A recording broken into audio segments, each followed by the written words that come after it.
I did get a lot of people who asked me how I feel about turning 40. And I've touched on this a little bit in some TikTok videos that I made and maybe even on Instagram. And I think I've referenced it in past episodes as well. But I have to say, I feel zero anxiety about turning 40 versus when I was going from 29 to 30, I was in a full-blown existential crisis. Tessa, how old are you? I'm 31. You're 31. Okay. So did you have that when you went from like late 20s to 30? Yeah, like 25, I feel, to 30. Okay. Yeah. Everyone, this is Tessa. She's my producer. Ashley had a baby. I feel like something about going from 20s to 30s, at least in my experience, is a lot more overwhelming and anxiety provoking than going from 30s to 40s. I feel like for a number of reasons, the main thing I think is that I feel very established in my life. Whereas like when I was going 29 to 30, I had been sober for 1 year. A lot of you guys know my story. I was living in sober living. I had been in like a rehab environment for a year. I had nothing. I had no car. I had no job. I had no money. I was still trying to pay all of my debts back. I didn't know what I wanted to do with my life. I didn't know where I was going. You know, I felt kind of directionless, except for in my recovery. I knew that I was doing the right thing there.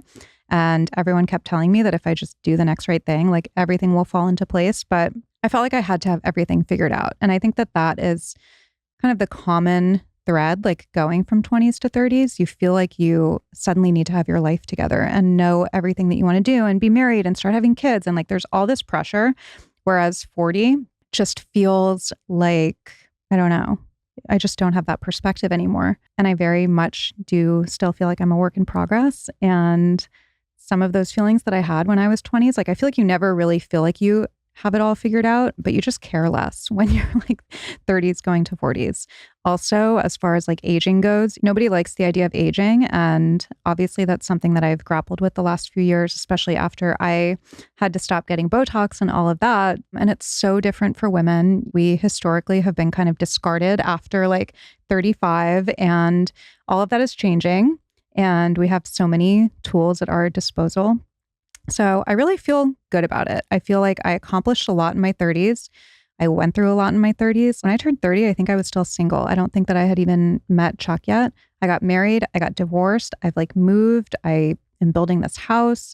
I feel like I'm at a really good point in my career, although there's still so much that I want to do. So things are very much like life is in session. But all of that is to say, I feel good about it. I feel like my 40s are going to be amazing. I had quite a few questions about vacation, and I did my last solo from vacation. And I think I even said in that episode, like, I won't harp on vacation too much because I feel like people don't care a lot about other people's vacations. It's like, great, good for you. Like, congratulations. So happy for you. I did get some common themes in the questions about vacation, and a lot of them were like kind of around like wellness and habits and this concept of like, how do I spend my days on holiday versus my days at home? So I may have touched on this in the last episode as well, but it is night and day. And I was doing all of the things on vacation that would send me into an absolute tailspin if I were doing those things at home. I was going to bed at 1 a.m, sometimes 2, sometimes 3, depending what we had going on. I was waking up at 10 or 11. That was very much the lifestyle there, though. Like, I remember one morning, my boyfriend and I went to breakfast at 9:30 and there was nobody there. Conversely, you go to breakfast at 11 or 11:30 and it's like so crazy. People are just on a different clock. I was not watching what I ate at all in regards to like histamine content. Whereas in LA, I have to be so careful because my body is so much more sensitive here. I was drinking Diet Cokes like all day long. Speaking of, this is a vice that I took with me from vacation. And even when I was on vacation, I was like, this is my last Diet Coke.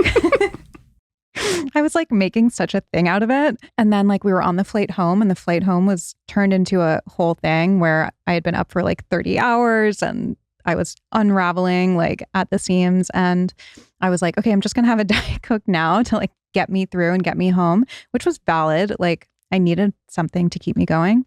And then I've had one every day since. So Diet Coke, sponsor me. So good. Tessa's nodding at me. It's so good. You like Diet Pepsi, right? No, I like Diet Coke. Oh, you like Diet Actually, I like Coke Zero. Mm. Coke Zero has like 2 sweeteners, whereas Diet Coke has 1, but Coke Zero has more caffeine and Diet Coke has less. I think that's the difference, right? I think Harley discussed that a little bit. Yeah.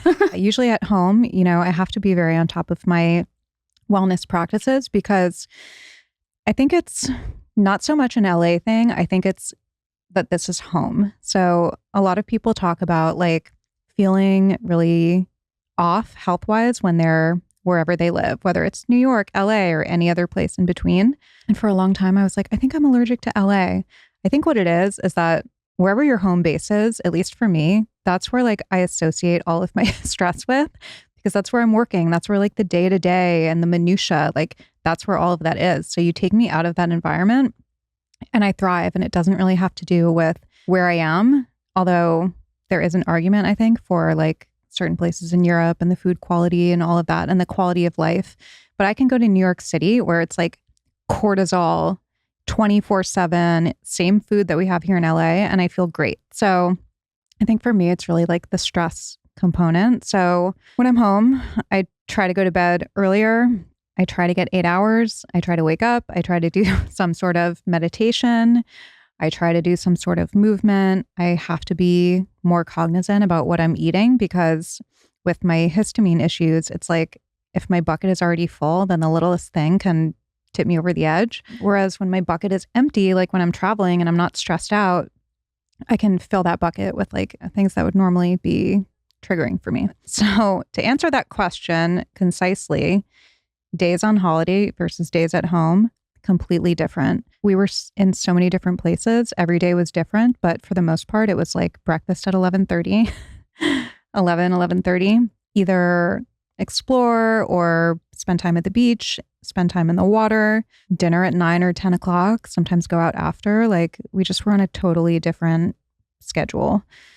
Here, every day is different. And I am going to be doing an episode with Chelsea, who's been my brand manager for many, many years, because a lot of people have been requesting to have an episode about like the business of everything that I do. So I thought it would be fun to bring her in and talk about it because she's been handling so much of the behind the scenes stuff for so many years. And it's really interesting, I think, to hear somebody's perspective who has that like business experience. Best moments from my last trip, I would have to say probably the yacht. And we did so many fun things. We were with so many different groups of friends and we were with my family in Tuscany for like a week. We were with friends in Saint-Tropez. We had a bat mitzvah in Cannes, like so many different things, a friend's 50th birthday party in Ibiza. But I feel like I'm just like a water girl. I was going to say yacht girl. That has not the best connotation. That's not what I mean at all. But it's like, you really can't top it. You really can't. And it's hard to do that and then like go back to doing anything else because it's just, oh my God, it's just such an amazing way to see wherever you are and experience it. And we were around all these volcanic islands and it was just so beautiful. And we were snorkeling and jet skiing and the islands that we were on were pretty remote, or the islands that we were anchored off of were pretty remote. And it was just so fun to like go on and explore. And the group that we were with, the friends that we were with were amazing. And so that was probably the highlight, but each part of the trip was special in and of itself. And then other than that, like Saint-Tropez is my absolute happy place. I'm going to retire in Saint-Tropez, mark my words, or buy a second home in Saint-Tropez or something because it's my like absolute favorite place. And it's my boyfriend's favorite place too. And we love it. So I would have to say those were the best moments. Okay, skincare for flights. I might be a little controversial in this, but I don't do skincare on flights. And I actually saw Melinda Farina, the beauty broker, who I love and respect. She posted something about this as well. And she was like, we need to stop the trend of skincare on flights because flights are like bacteria situations. And she's like, she said something, I should probably have pulled it up for this, but Basically, she was saying like there's so many germs and so much bacteria on flights. And so when you're like messing with your face, you're just opening it up to all of those germs and all of that bacteria. And people might push back and be like, oh, it's like filtered air, whatever, blah, blah, blah. But, you know, you're touching things and then you're touching your face. And for me, I've never been a flight skincare person at all.